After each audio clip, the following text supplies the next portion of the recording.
Welcome to the first episode of the St Augustine Chronicles. My name is Karen Zander.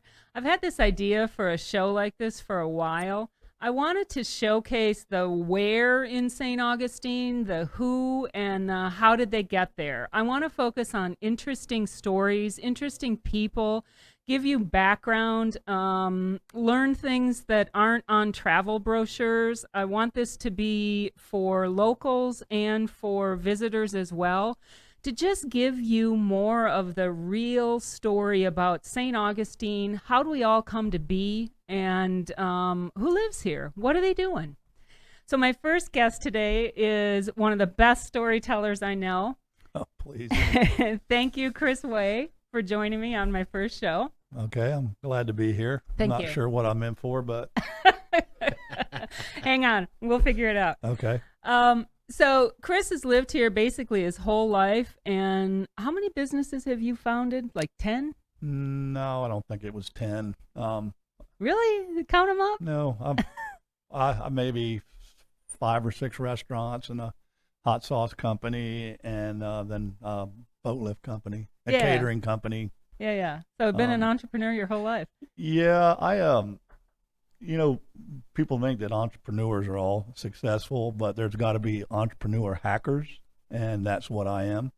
I know when I was a kid growing up here, I kind of had a little entrepreneurial streak. I would shine shoes on St. George Street, and I would sell these Cuban lollipops called Pedales. And I don't know if anybody remembers them. I'm sure if you grew up here, it was a Cuban lollipop.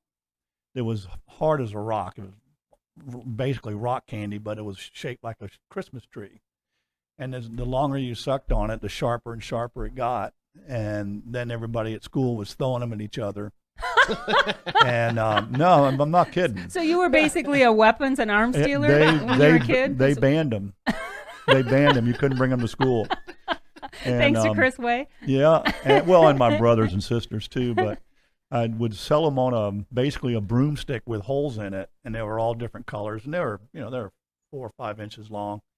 And I'd go up and down the street selling them to the tourists. And then I started a Shoeshine, little Shoeshine company on St. George Street, which was just me. But I'd shine shoes on the street, or I'd go into the lobby at the Ponce de Leon and would shine shoes there. And then I'd had some regular clients. Verl Pope, I don't know if you remember him, but he was in the House of Representatives, I believe, or of the Senate, I think. He was the lion of the Senate, and big burly guy. And he ripped me off because he had size like 16 shoes. And I was still charging him a quarter. Anyway. So that was how I kind of, and the way I got into the restaurant business was I got a job working at Osteen's. And how old were you? 15. Yeah, 15.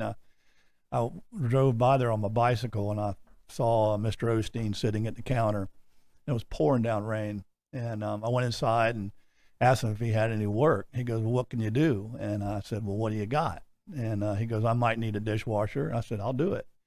He said, "We'll go home and change and come back at 5." I said, "Well, if I'm going to be washing dishes, I'm going to be wet anyway. Let me just do it now." And he said, "Okay." And that's how I started. And then opening the restaurants came from there. But if I'd have got a job at a grocery store, I'd have owned a grocery probably owned a grocery store. Yeah. So when did you weren't born here, right? When No, did you move here? I was born in Miami, but we lived in Cuba. My dad went there in the late 40s, and every time my mom would get pregnant, she'd come home to Miami and have us, so there wouldn't be any issues.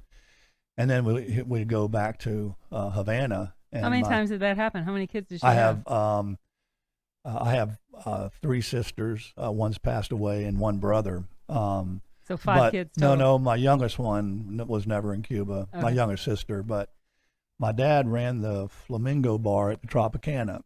Wow. And after Castro took over, we were still there. And we might have been there 9 months, something like that. I don't quite remember. I was so little. But my dad was going back and forth from Miami to Havana, smuggling cigars, perfume, money. It took a while for Castro to clamp down on the whole country. But my dad was on his way back, and he ran into Santo Traficante, the mobster from Tampa. Yeah. And they told him, my dad's nickname was Curly, he was bald, and said, if you go back, you're going to get arrested. And it scared my dad, and he came, didn't go. And then about, I don't know, maybe 3 or 4 months later, we moved to St. Augustine and lived on St. George Street. Our first house was... But how do you get from Cuba and Miami to St. Augustine? Well, my dad was looking to a place, I think he was looking for a place to run to. Like off the radar kind of? Yeah, and then he, I don't know how he chose St. Augustine, but I remember when we moved here, we got here late at night, and at the time you could drive on St. George Street. Yeah. And where Whetstone's Chocolate is? Yeah. And then the little bakery in the back? Yeah, the Spanish bakery. Yeah, well, my dad had a cigar factory where the candy shop is, and then we started the Spanish bakery. I know the Adelsbergers had it for forever, but they bought it or whatever from my father. And then we lived upstairs. And then we lived behind the oldest, or the hotel, I forget what they called it, on St. George Street. It was a museum, right kind of tucked behind White Lion. And we lived there. And then I ended up on Carrera Street. So what was it like as a kid living on St. George Street? Oh, my God. I mean, where'd you play? Did you where'd play, we play? Like downtown anywhere? Oh, my God. We would have contests of who could go the farthest without touching the ground by going over the walls and balconies all the way down St. George Street. I mean, we had our own fort. I mean, we used to sneak into the fort and play paper tag with all the neighborhood kids. And we'd all decide we're going to sneak out, and we'd all sneak out of the houses like, 2:00 in the morning and chase the mosquito truck, with the big smoke. I mean, it smelled so good, and we would ride our bikes, our Schwinn fastbacks right behind that stuff. And I don't know if that had anything to do with my baldness or not, but we had, in St. Augustine, there was so much to do. We would walk the moat. I'll never forget one time my brother broke his leg. We were building a ramp to, jump with our bicycles, and he broke his leg, and he was up to a cast up to, on his hip. And some good friends of ours, the Cyphers, lived on Valencia Street, right across from the Presbyterian Church. So we would be hanging out there, and the horse and buggies, and then the trailer trains would pull up and drop tourists off, just like they do now. And my brother would lay on the steps like he fell down the stairs, and he'd scatter his crutches and lay there when the trailer train pulled up. And then all the people in the trailer, oh my God, they'd run out and try and help him up, and they'd hand him his crutches, and he'd limp off. And then after about 3 or 4 of these, we started getting the same trailer trains coming by. And they would say, don't pay no attention to the guy on the steps. There's nothing wrong with him. Get up and go home. And, we'd get up and go home. But we did so many things. We used to get a clothesline and get about 75 feet of clothesline, and then we'd tie 2 trash cans to it. And back then it was those galvanized, real heavy trash cans. Yeah, the metal ones. Yeah. And then my brother and I would hide in the bushes at a stop sign. And when a car pulled up, stopped, we'd just pick the line up. And then when the car pulled off, it got stuck on his bumper. And then he'd pick up some speed, and then yank these 2 trash cans from out of the bushes. And then they'd go down, bang, bang, bang, and then he'd stop. And they'd look in the rearview mirror, and they'd see 2 trash cans in the middle of the road, and then they'd take off again and go bang, bang, bang, bang. I mean, we did all kinds of, nothing mean. We weren't vandals or anything. It's like Dennis the Menace. We used to set up at the Flagler College swimming pool. We'd strip down to our underwear and then take all the lawn furniture and rearrange it at the bottom of the pool. And one day I came up from the bottom and everybody was gone, and I was looking around, and then Tom Rayner, do you know Mr. Rayner? No, I know of him, but I don't know him. He and Jean Rayner, they're I think they both just got the La Florida Award or whatever. Yeah. She was in the limelight, and anyway, grabbed me by my hair, and he goes, "I knew it was you guys. I knew it was you guys." Yeah, because you're the guys doing Yeah, everything and else. he made me pull it all out and let me go. But So was it a college then, or yeah, it was just turned to a college. So I guess it was 68. wasn't it? Was it all female in the Yeah, beginning? yeah, So first. what, did that have anything to do with you putting? No. It was just we just saw the opportunity and we took it. So you said there were trolley trains back then. I didn't know that they were. No, just the same. The tourist trains, the right? tourist Yeah, I trains. didn't know they were doing Yeah, that. they had it. They all the horse and buggies used to line up at the Visitors Information Center. That was the main hub, Yeah. and they would all line their buggies up, and then they'd all go to one buggy or the other and shoot craps or dice or whatever it was.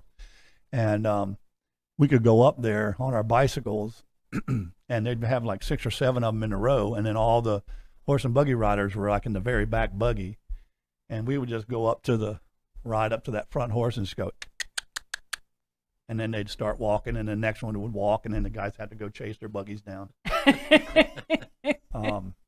They used to have the So let me ask you. okay, I'm sorry. Did your parents just let you, like, you had to come home at night? Yeah, I I mean, mean, they we were didn't like really- you every didn't have to kid check back in in, that right? area, Yeah. you know. And I tell you, if I were a kid today, the last thing I would want is a cell phone, because Because you know they know where you are. yeah, on the weekends Yeah. it says, you know, be home at dark, Yeah. and that was it. You didn't have to worry about it anymore. Now they know where you are, they know what street you're on, Yeah. and that wouldn't have flown for us. Yeah. But anyway, growing up here was it was incredible. Did they have as many? Was it more? Did they? They didn't have as many visitors, but because we get like 7 million a year or something. Oh. But were there still visitors coming from all over, or were the people who were visiting mainly coming from like Florida or the I don't- Southeast? you know, at the time in my age there, I didn't really, that wasn't in my realm, you know, but we would be busy in the summer. And St. George Street would get pretty busy, nothing like it is now.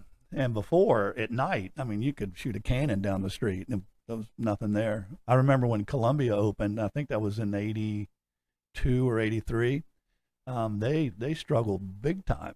There's nobody down there at night. And but that whole dynamic changed. But growing up, it was really interesting because everybody knew everybody. You Yeah. know? If you got in trouble, they knew who you were. Yeah. You know. Yeah. And we used to get chased by the cops. Francis O'Laughlin was a beat cop at the time, and we'd get out in the night and just run around, and he'd chase us. And then when he couldn't find us, we'd scream at him, "Hey, we're over here!" And I'll never forget one time, me and Mark Seifert and Steve Seifert got caught by him, and he told us to go home and tell our parents, and that he would be by the next day to talk to them. And I wasn't too worried about it, but Mark and Steve Seifert, their dad was really, really strict, and they were terrified. They were so terrified they didn't tell them. And I went home and told my mom and dad, and the next day he never showed up. So I got put on restriction. Steve and Mark never told their parents, and nothing happened. And I remember years later I asked Francis about it. He goes, "Yeah, I wasn't going to come by. I just wanted to see if you guys would tell your parents." He goes, "You tell?" I said, "Yeah." He goes, "You stupid." But, you know, there was stuff that we did that would, you know, they'd come in after you now with a SWAT team, you know? Yeah, Some yeah. of the things. Yeah. I'll never forget, and I won't say who it was, but there was a guy here in town that became a deputy that we had kind of grown up with. And we were all at the Volano Beach boat ramp. That was a big hangout, you know. Yeah, I was going to ask you about the beaches. Yeah.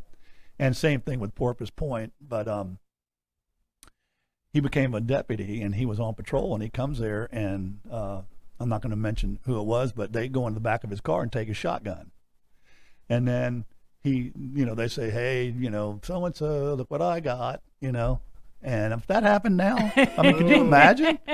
And then they were playing keep away with it. And, you know, he's going, "Come on, give it back." It was like Barney Fife almost, but that happened. I was there.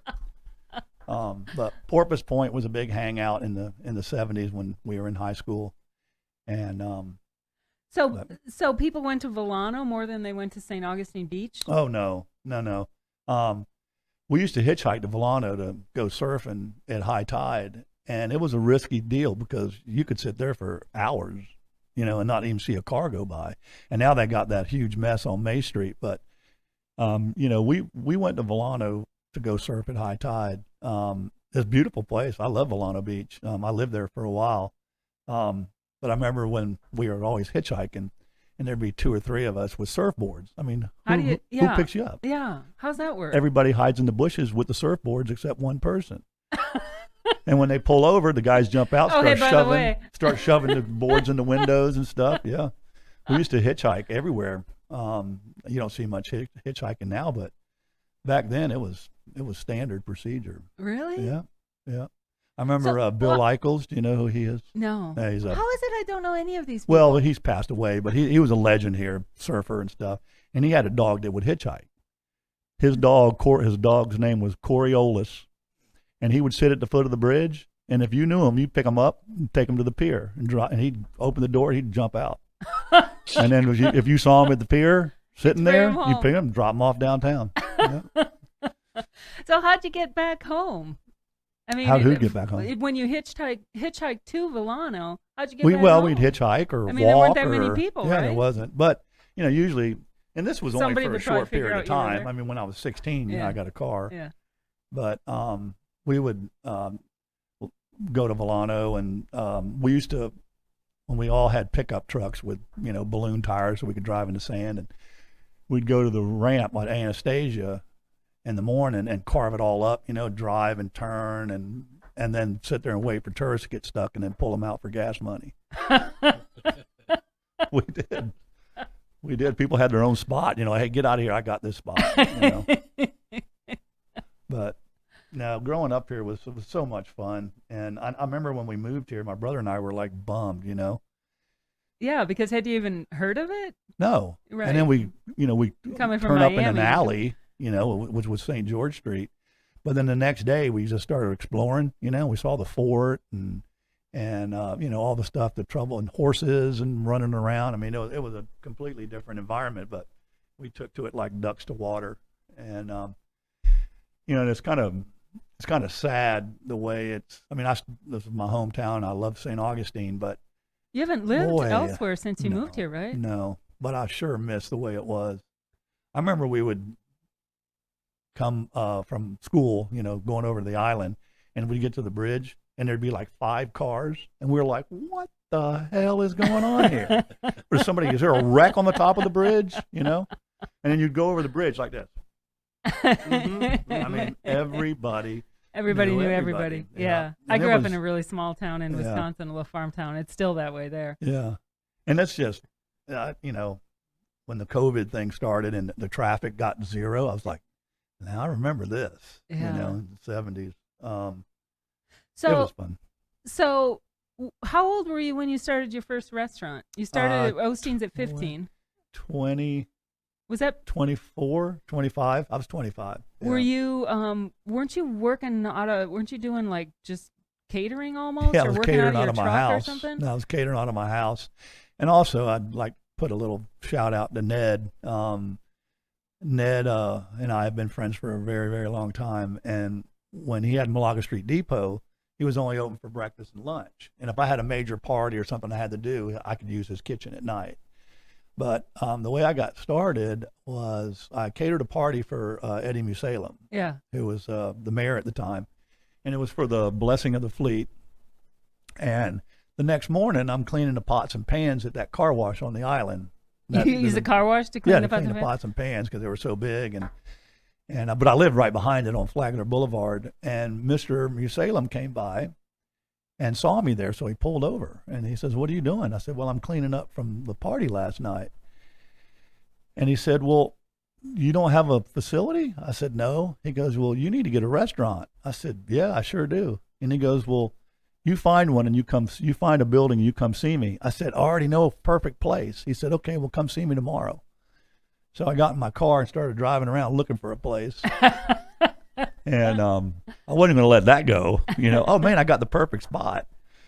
So I drove around and I saw where it was Captain Jack's 2. It was originally Carnes Furniture, and then the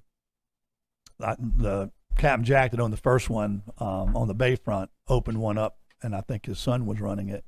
and then they closed. It was on Castillo, right? Yeah, Castillo Drive? on Castillo. And then Mr. Musalem knew the woman who owned it, and 4 months later we opened, and we were partners for about 15 years. 15 before I bought him out. You know, I eventually bought him out, but that's how I got started with that. So what was on the menu when you catered and you got Eddie Musalem to give you well, the restaurant? It was completely up to me. No, but what did you serve him at that party that convinced him that fried shrimp. Yeah. Shrimp, fish.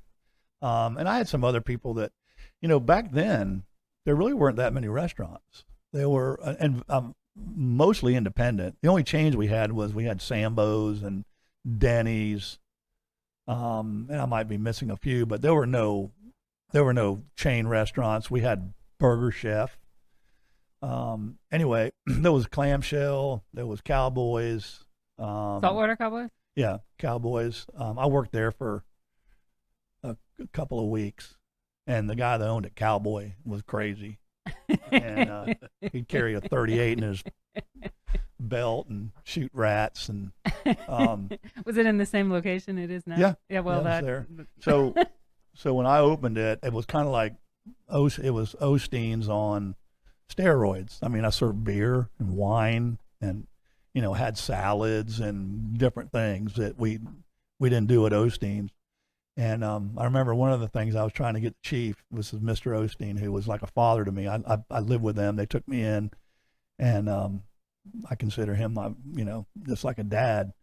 And I was trying to begging him to put onion rings on the menu at Osteen's. He wouldn't do it. And so when I opened Barnacles, I put onion rings on them, and I sold thousands of those. I mean, just onion rings alone put my daughter through college. I mean, it was just crazy. So the first restaurant was Barnacle Bill's. Yeah, Barnacle Bill's. Then I opened. So, but what was so special about that fried shrimp? Like, what did you do differently? Nothing. I did it right. It's funny. Even throughout my career, I mean, I had Barnacle Bill's in Coquina Beach and a couple of restaurants for 36 years, and there's just thousands of people that work for me. Yeah, I mean, fighter pilots. I think you trained every chef in town. I mean, it's crazy, the kids that work for me. And we're going to do some more as we bring people in. We're going to do people that got their start with you. Well, we've had a lot of people that I stay in touch with, just from working together for so long, and they always want to say, let's do a reunion. And if you ever worked there or hung out there, have this big party. But then again, I'll be having to fry the shrimp. So, actually, I'm frying more shrimp now than I did in the last few years, just because everybody wants your fried them. Shrimp. Yeah, we fry shrimp. I still don't. I'm allergic to fish, so I can't eat your fried shrimp. Well, but I'm still wondering what's so special about it. Well, because there's fried shrimp everywhere. I know, but if you don't like fried shrimp, I mean, I don't know. Can't describe why a guy likes a girl. So I can't eat fried shrimp, I know. so I can't. That's a shame. Well, you didn't help pay my child's way through college, that's for sure. No, I'm sorry. I didn't. It's not. I don't know how to do it wrong. You know what I mean? I don't eat fried shrimp anywhere. I'm very picky about where I eat seafood. Is it how it's cooked? Is it the seasoning? Yeah, it's how you bread it and the thickness of the batter. I mean, it's not rocket science, but you'd be shocked at the people that I've shown, and even that work for me, that don't get it right. I told you, don't ad lib. Do it the way I told you. Don't ad lib. And there's just one way to do it. I don't know. Well, how long was Barnacles open? 35, 40 years? 30. Well, Andrea had it for a year and a half, so it was 37 and a half years, something like that. But I remember when we opened, I mean, we were slammed, and we were busy. Did you know all the time? Did you know when you opened a restaurant that you'd have people? Yeah, I would think. I was terrified. Right? And somebody else's money. I was the oldest person there. I mean, I was 25, and no, I take it back. There was one waitress. Her name was Boston. Great person. She was like 27, but she was just a waitress. And everybody else was, 17, 18. Wasn't that hard to be in charge at that young age? No, because I was so busy just trying to put the food out, I believe me. I am so glad I'm not in the restaurant business anymore. But I had some great kids. And when I say kids, I mean at the time I was a kid as well, I guess. But I don't know, the work ethic and stuff. They wanted to do good. They wanted to do right, and I watched that deteriorate over the years. Yeah, it's really hard for restaurants now to and find then good people. right before I sold both of them, I'd interview a kid for a busboy, and he would tell me he can't work Friday and Saturday. Yeah. Friday he can't work because he does this, and Saturday he can't work because he watches his niece's soccer games. And I said, well, yes, he won't be opening a sir. restaurant at 25 selling good fried shrimp. No, I tell you, it was just it's a culture shock now with the way the kids just, they don't care. Now I sound like an old man. That's what they all said, right? But you told me a story once. Not all the employees were trying to do a good job. You told me a story once about an employee trying to steal a side of beef. Oh yeah, that was at the Salt Runner on Ponce de Leon Boulevard. It was at Eddie Musalem's hotel, and we had a back door that was locked. I mean, you could still get out, but it would sound an alarm, and so I had to go run an errand somewhere, and I took off, and I forgot something, so I had to come back. So it was your restaurant? Yeah. So you had a restaurant. Yeah, Eddie and I were partners in it. Yeah. It was called the Salt Runner, and so I forgot something, and I came immediately back. And when I came back, I see this leg of lamb.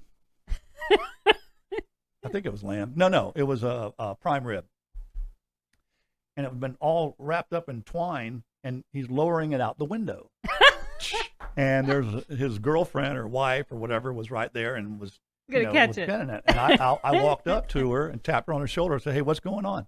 And she drops it and it falls behind the bushes. And she turns around and looks at me. She goes, "I don't know nothing about that." And I busted out laughing.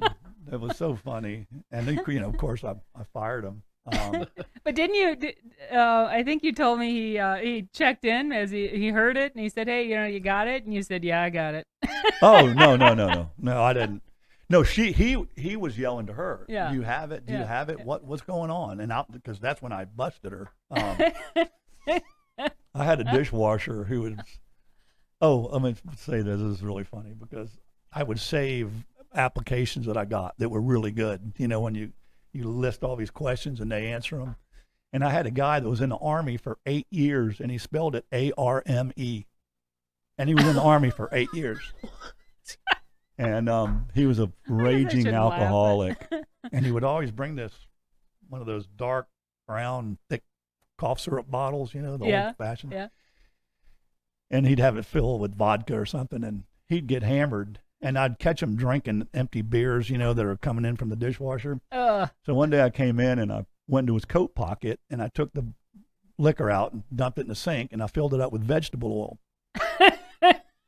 And about halfway through the night, I thought I'd check on him, And I went back there, and when he wasn't there, and I pulled his bottle out, and he only had just about that much left. Oh, you're in kidding. It. No, I think he was so hammered he was just drinking vegetable oil and didn't even know the difference. Well, he had a fun night. And, I fired him, and then he went to collect unemployment. And no, I fired him, and then about 2 months later, he came back begging for his job. And I felt bad for him. He's a nice guy, so I gave it to him. Same thing happened again, so I fired him. Then he goes to collect unemployment, and I lost the case because they said that because I hired him back, I condoned it. And so he got to collect unemployment. It's crazy. There's the government for you. That's crazy. No, the restaurant business is. Oof, so you had Barnacle Bills, you had Coquina Beach Surf Club, you had Florida Cracker Cafe, then you started That'll Do It. Well, I started That'll Do It at Barnacle's. I was serving it on the table, and customers kept stealing it. So I said maybe if I bottle it, they'll buy it. And so how do you come up with a recipe like that? Well, how do you make yours different? we made a Dattle pepper sauce at Osteen's, and there was people all over the town have their own recipes.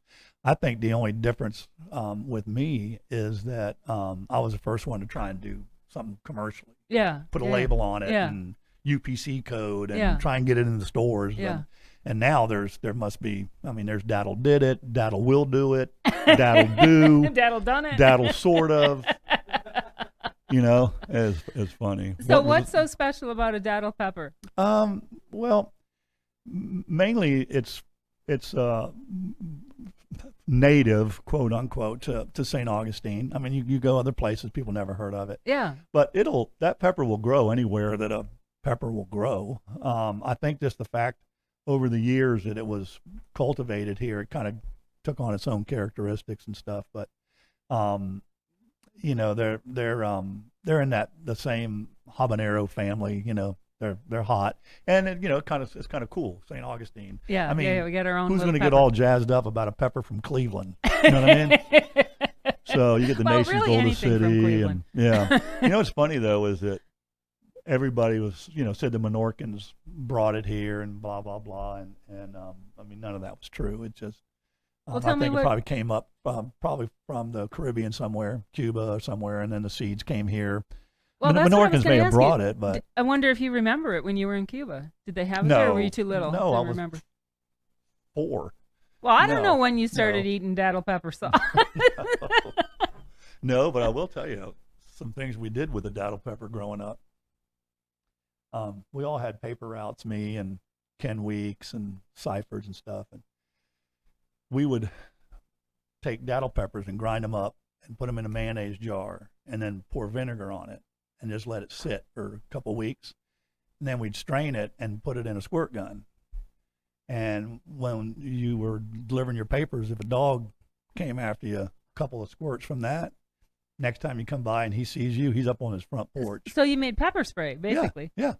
I remember hitting a dog on, I think it was St Augustine Street, and he comes chasing after me, and I just, and I had a kind of a mist.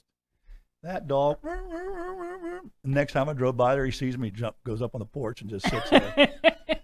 The other thing we did when we went to Catalinas, this is junior high school, we do the same thing. Wait, Catalinas was junior high school then?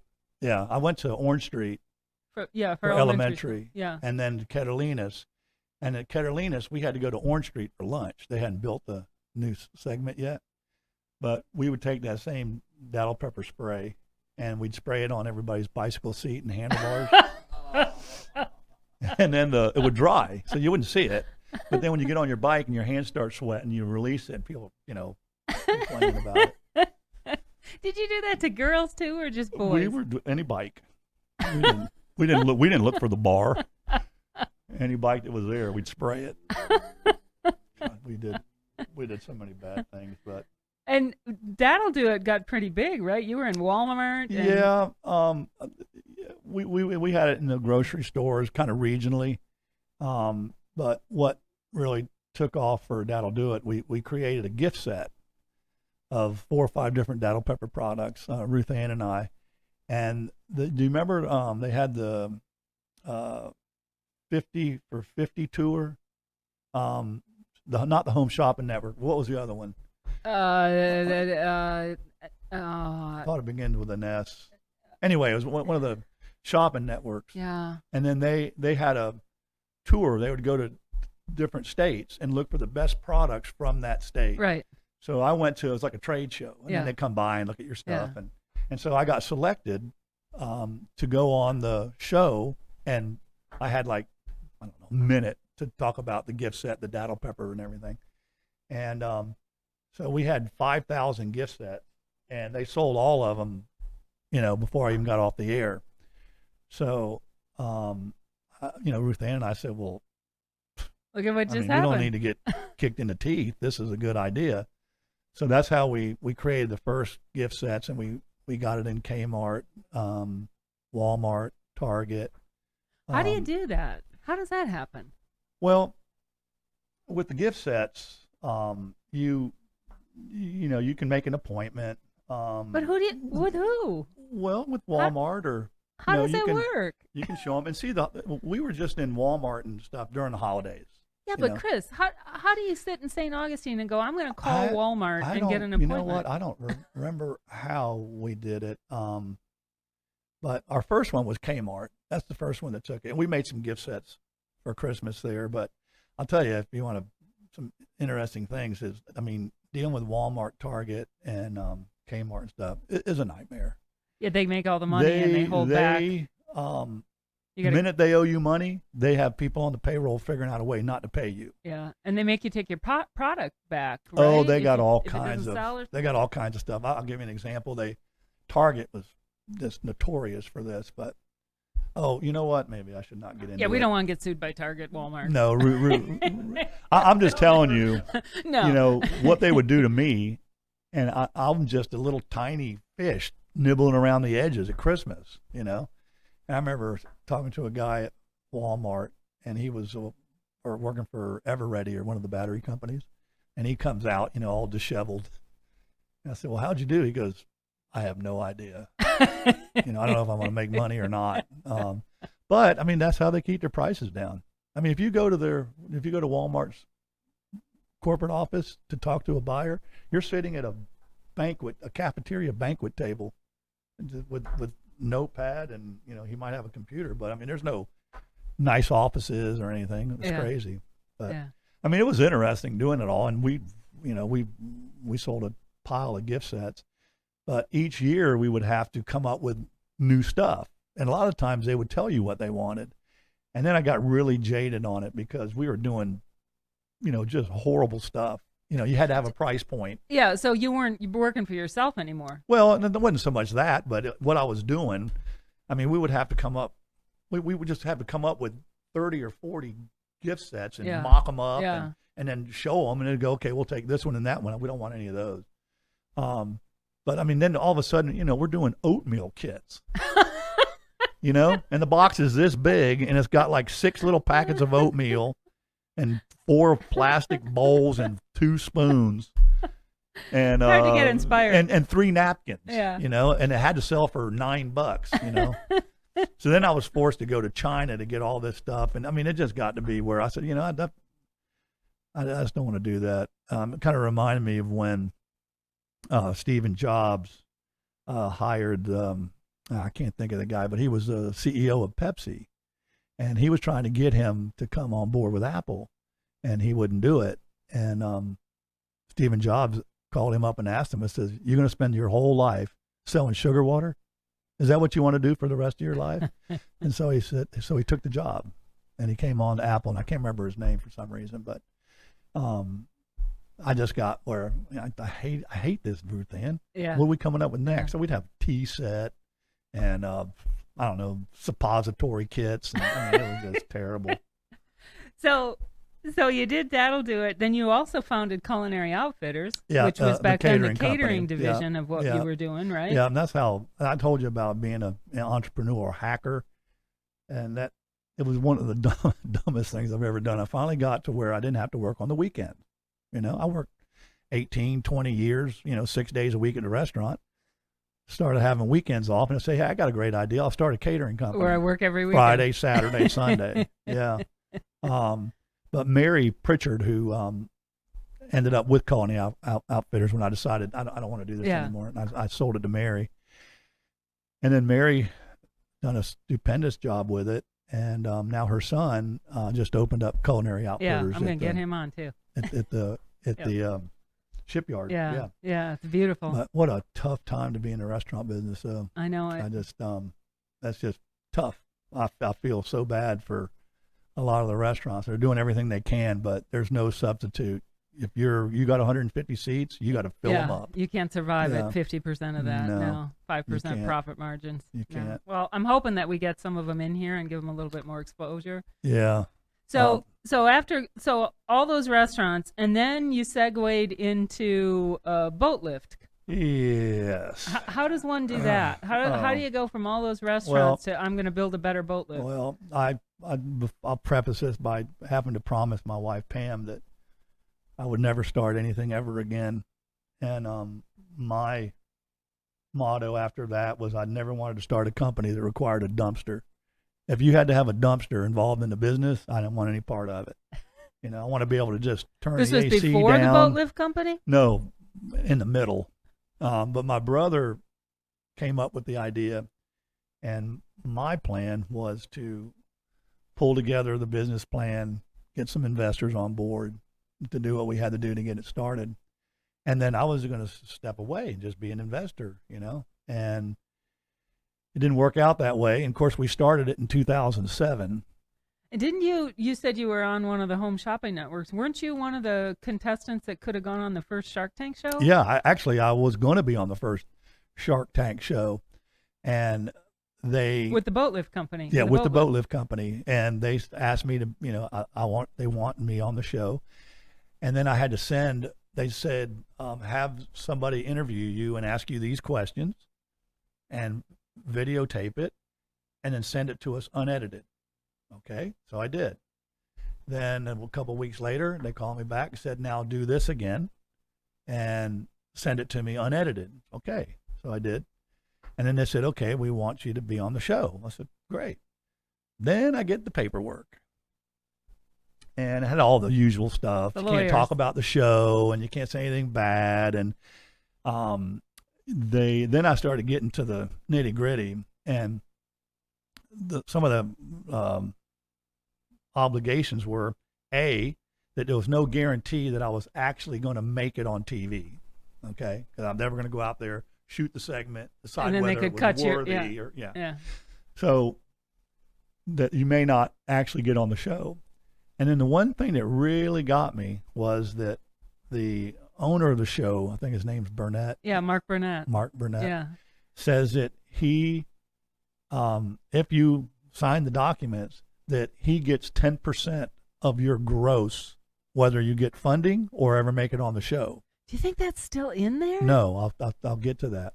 So anyway, I call up there. Of course, you're not talking to him. You know, I said, wait a minute. Who would agree to that? Yeah, well, people did. I mean, people did that had nothing to lose or didn't know better, So I'm going, okay, let me see if I get this straight. They can have 10% of my gross, and then in perpetuity? Yeah, and I'm obligated to give them audited statements upon request. Even if you don't get a deal? Yeah, it doesn't matter. Just for signing the documents.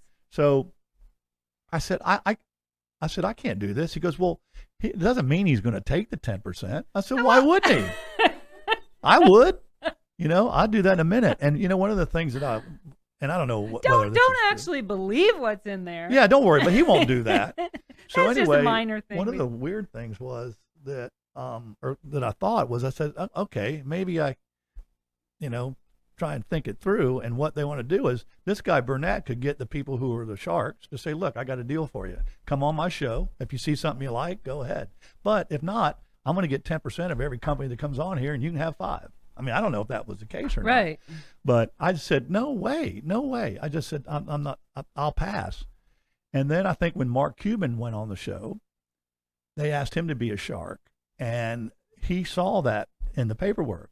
He said, this is ridiculous. No, I don't want any part of it unless you get rid of that. And so I think that's what they did. But how do you think Mark Cuban changed that? I mean, why do you think Well, they wanted him on the show. But what makes you think that he was... Well, I think he looked at it and says, I'm an entrepreneur. I would never sign that document. And then you want me to be part of it? But they're all entrepreneurs. I mean, what makes you... Well, do you know something? Yeah, entrepreneurs don't mean you're honest or, I mean, I thought it was pretty cool of them. And, and I heard this through the grapevine. I might have read it. I might have read it, but I do remember that Mark Cuban said, no, I won't participate. These people come on and they get the investment or they don't. And, why you got your hand in their pocket, So I thought that was pretty good of him if he did it, but who knows? But I don't know, looking back on it now, when I see what's on Shark Tank, I don't know that my product really kind of fit in there. It's too much logistics, marine contractors and permitting and, it's not how does it scale? Yeah. And you can't sell I saw the most ridiculous thing on the news last night in the commercials. It's a thing to help you get up from a couch. Have you seen this? Yes. And there are some mornings when I think maybe that's not a bad idea. God, I couldn't believe it. And I'm going, the other thing that drives me absolutely nuts is the My Pillow guy. No, I've never tried one. I'm working my butt off trying to make everything work and dealing with contractors and, hey, buy this pillow. His patented fill. Was he on Shark Tank? I don't remember. I don't think so. His patented fill. And now he's selling sheets. He's pretty soon going to be selling handkerchiefs. I don't know. So yeah, exactly. Oh, buy pillows in Walmart? Yeah. Is it? Yeah. Mm. So the boat lift, no profile boat lifts. Yeah. So where are you selling? Like this is all over amazing. the world, really. I mean, it's a tough business, particularly mine. I mean, our lifts are expensive, Yeah, and the it's just the best. material and stuff that goes in them. But I sold 6 lifts to the ruler of Qatar, So how does one P Diddy. how does one contact the ruler of Qatar? I guess he contacts you, Yeah, right? yeah, the internet. It's incredible. I Do mean, you have to go there? no, personally? I was going to. He wanted to know if I would come and oversee the install. I said sure, and I never spoke with the ruler. I'm Yeah, speaking to but one of his guys, and they said, "No, we got this. If we need somebody, we'll call you." But they were going to fly me over first class, and I was going to stay on his yacht. And weren't but you worried that something would go wrong and they'd come hell after you? yeah, I'm always worried about that. Yeah, I can be his best buddy, or Yeah, exactly. the next thing you know, I'm in an orange jumpsuit on the beach. You know what I mean? That's So why that I'm that asking. no that made me a little nervous. And I've sold some lifts in Dubai and Abu Dhabi, Australia. China too, right? We were going to build a lift for Disney World in China. Yeah. And we went through the whole rigmarole, all the engineered drawings, and they demanded all this stuff. And then all of a sudden they went quiet. I'm 100% convinced if I went to Disney World, they'd They have one knocked of it my off. lifts. Yeah. Yeah. Yeah, I'm pretty sure that happened. I don't know, and I don't want to really find out because it'd piss me off. Yeah. But, Yeah. but we've built lifts. Our biggest market is South Florida. I mean, Miami, Fort Lauderdale, Naples. That's my hot spot down in South Florida. So my guess is when one of the wealthy celebrities gets one, everybody else wants one, right? Yeah. So your customers are probably your best. I think I'm building one now for Tony Robbins, the motivational speaker. Yeah. But Just I'm one? dealing this through a marine contractor. But he told me he was talking to Tony Robbins, and then I got an order from the marine contractor the other day. So, but Gloria Estefan, Puff Daddy or P Diddy. Yeah, I don't know or what he's whatever. called now. Yeah, I don't know either.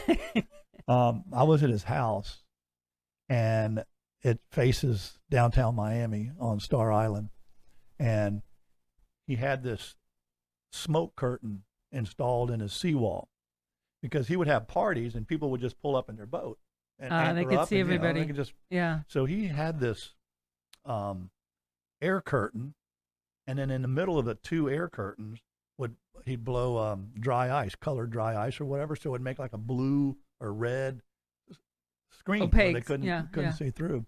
And he had seats that came up out of the seawall to watch movies, and it's crazy.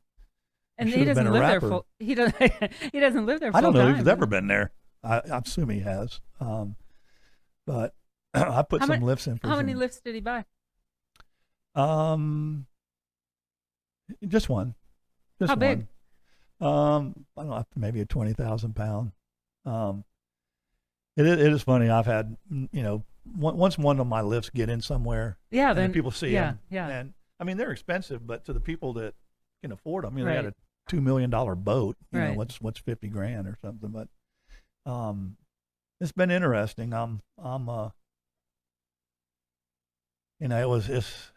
It's tough business, just so much logistics involved. And, I'll start talking to somebody and it might be a year and a half before they actually order it. Right. So it's not like, hey, send me a lift. And okay, Yeah, I'll put it on the yeah. truck. We build Well, everything's custom. in real estate, it's the same. Yeah, You everything know. we build is custom. But I've we're got a couple of new products coming out. We're doing a elevator lift, and got a couple other things Elevator on the lift. board. What do you mean? Yeah, an elevator lift in the boat lift jargon is like you see in South Florida and all the canals, where they have these 2 big beams, and then there's just like an elevator, two arms that go out. Yeah. And just pick your boat up. It doesn't have outboard pilings because the canals are so narrow. Yeah.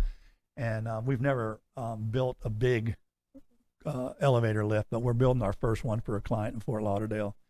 And then once those get in the canals and the lift works properly, we're not going to take it to market for about a year. We want to make sure it works.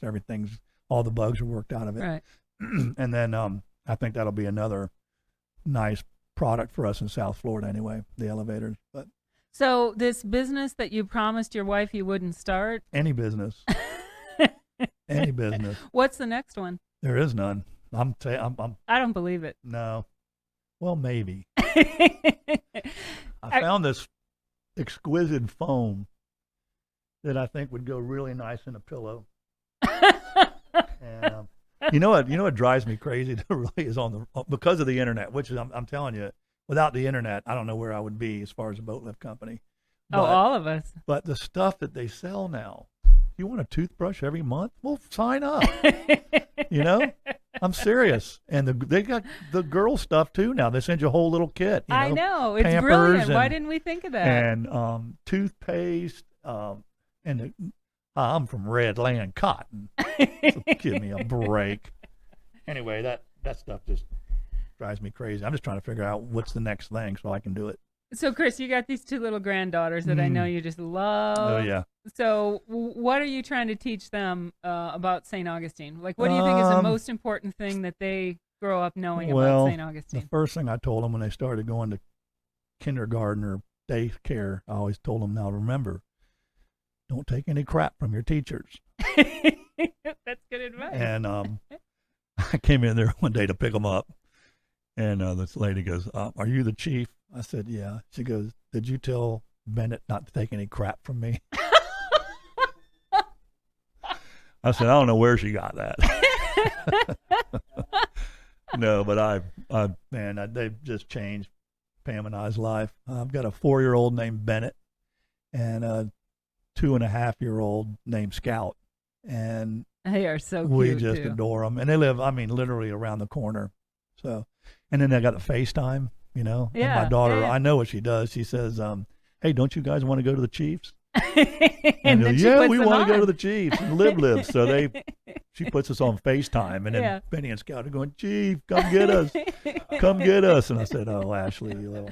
Well, I love when you post photos and videos and you got them set up at their little table and you're serving them dinner, because it goes back to your roots of owning a restaurant. Oh, no, you know what? They love to cook.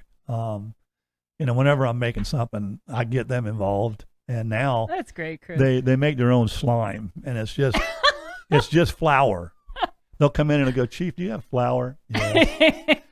So I give them 2 big bowls, bucket of flour, 5 or 6 different colors of food coloring, every spice in the spice rack, and they just stir it up. And it all ends up to a gray goo because they keep putting different color food coloring in it. But no, they like to come over, and I'm really excited about having a grandkids. Man, it's just changed my life. Do you have any?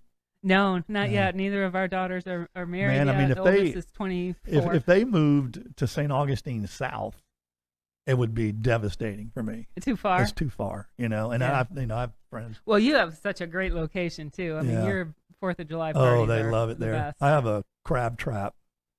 And I fish a lot off the dock, and anything I catch, I show them, and they want to hold it and pick it up, and they love it there. Yeah. What do you wish you could show them that's not here anymore in St. Augustine? Probably barnacle bills. They're never gonna. Oh, I'll tell you a funny story. I still had barnacles when Bennett was born, and Ashley had Bennett like 8:00 in the morning, and so around 3 or 4. Justin, her husband, left, and Ashley said she wanted some fried shrimp. So of course she did. Yeah, he goes to the restaurant, and then and gets some to-goes, and then the next day, Andrea comes up to me, and she shows me the guest check, because they got to sign for it. Yeah. And it's signed Bennett. She already signed one dinner ticket, and she's like 3 hours old. And she probably could have had all the fried shrimp she ever wanted. When my daughter was younger, when she was 16, 17, she'd bring her a couple of friends in and have dinner and stuff, and then when she turned 21, the next couple of days later, Andrea slides this guest check over to me. She goes, take a look at this. And I look at it, it was like $420. She has like 12 of her friends. They're all drinking beer and margaritas, and I put a stop to that. I put the kibosh on that. Good for her. Yeah. Well, Anyway. Chris, thanks for joining me on my first show. Oh, I really good. That was fun. appreciate it. Yeah, I it was hope fun. that people enjoy just learning more about St. Augustine, all the things that you've done, and just Yeah. the stories that you have. It's great. Well, one of the things I was thinking about doing, Karen, is putting it on Facebook or something to all the long time. If you got some really good stories, I'd like just to meet with you, sit down and record it, and then write it. Yeah. And I could really fill a book up then, because You could totally fill a book up. So I'm thinking about doing that. So maybe this will trigger it. I don't know. Well, if I can help, let me know. Okay. So if you think that you know somebody, or you want to come on and just talk about your life, your history, St. Augustine, interesting stuff, my email is karen@97park.com, or you can reach out through 904 Now to Pete or to me. I'd love to learn about anybody else that has just some really cool, interesting stories about St. Augustine. I want to feature the things that people don't know, and both for locals and for tourists. And Pete, you want to let people know how they can learn more about the show? Sure, yeah. If you want to find this show and a whole lot more, you can download the free smartphone app. It's for your iPhone and your Android and all that. And they'll get the podcast, they'll get articles, they'll get your show, and a whole lot more in there. And it's all free. Local music, too. So it's all free for folks. Thank you. Pete Melfi, Right. Thanks so much for producing this show. I really appreciate it at the 904 Now. So again, it's St. Augustine Chronicles. Thanks, Chris, for coming in on my Thank you, first Karen. show. Yeah, Loved it. It's fun. Good to see Appreciate you, it. as always. Thanks.